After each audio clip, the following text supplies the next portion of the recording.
ఆకుల రంగు పట్టిక సహాయంతో ఆకు యొక్క రంగును బట్టి ఎరువులను వేసుకున్నట్లయితే నియమిత మోతాదులో ఎరువుల వాడటం వల్ల చీడపీడల బాధ తగ్గుతుందని ఇన్ఛార్జి వ్యవసాయ సహాయ సంచాలకులు రాజనారాయణ తెలిపారు. రామేంపేట శివార్లోని రైతు అశోక్ వ్యవసాయ పొలంలో క్షేత్ర ప్రదర్శన నిర్వహించారు. ఆకుల యొక్క రంగులను బట్టి ఎరువులను నియమిత మోతాదులో వాడుకుంటే ఏ విధంగా దిగుబడులు సాధించవచ్చని అంశంపై వారికి అవగాహన కల్పించారు.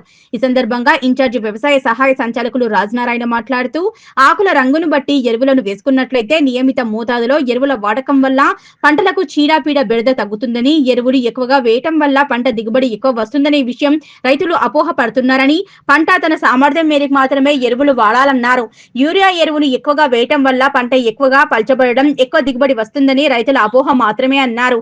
ఆకుల రంగుల తీవ్రతను బట్టి ఎరువుల మోతాదు అతి సులభంగా గుర్తించే విధంగా ఆకుల రంగుల పట్టికను ప్రవేశపెట్టడం జరిగిందని, దీనికి ఎలాంటి సాంకేతిక నైపుణ్యం అవసరం లేదన్నారు. ఈ కార్యక్రమంలో వ్యవసాయ విస్తరణ అధికారి ప్రవీణ్ మరియు రైతులు పాల్గొన్నారు. అందరికీ నమస్కారం. ఎరువుల రంగుల పట్టికను ఉపయోగించి ఎరువులను ఆదా చేసుకునే విధానంపై ఈరోజు రామయ్యంపేట మండలం రామయ్యంపేట పట్టణ శివార్లో అశోక్ అనే రైతు పొలంలో క్షేత్ర ప్రదర్శన నిర్వహించడం జరిగింది. ఇది అతి సులభంగా రంగుల్ని గుర్తించి దానికి అనుగుణంగా ఎరువులు వేసుకునే విధానం. ఈ రంగుల పట్టికలో 1 నుంచి 6 దశల రూపంలో ఉంటుంది.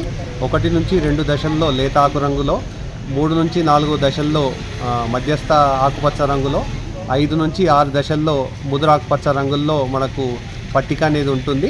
ఈ పట్టిక ఆధారంగా మన పొలంలో ఉన్నటువంటి ఆకుల యొక్క రంగును గుర్తించినట్టయితే దాన్ని సరిపోల్చుకొని లేత ఆకు దశలో ఉన్నట్టయితే ఎరువుల్ని తప్పనిసరిగా వాడుకోవాలని, మధ్యస్థ దశలో ఉంటే మోతాదును తగ్గించుకోవాలని, ఒకవేళ ముదురు ఆకుపచ్చ రంగులో ఉంటే ఇంకా ఎక్కువగా ఎరువుల మోతాదును తగ్గించుకోవాల్సిందిగా రైతులకు సూచించడం జరుగుతుంది.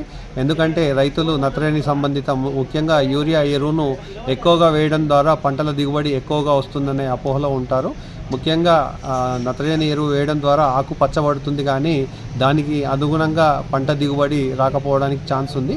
ఎందుకంటే ఏ మొక్క అయినా, ఏ పంట అయినా, ఏ రకమైనా కూడా దాని సామర్థ్యం మేరకు మాత్రమే ఎరువులను వేరు వ్యవస్థ దగ్గర తీసుకొని దానికి అనుగుణంగా మాత్రమే దాని పంట దిగుబడి వచ్చే అవకాశం ఉంటుంది. కాబట్టి ఈ రంగుల పట్టికను ఉపయోగించుకొని రైతులు ఎరువుల వినియోగాన్ని ఆదా చేసుకోవాల్సిందిగా రైతులకు సూచించడం జరిగింది.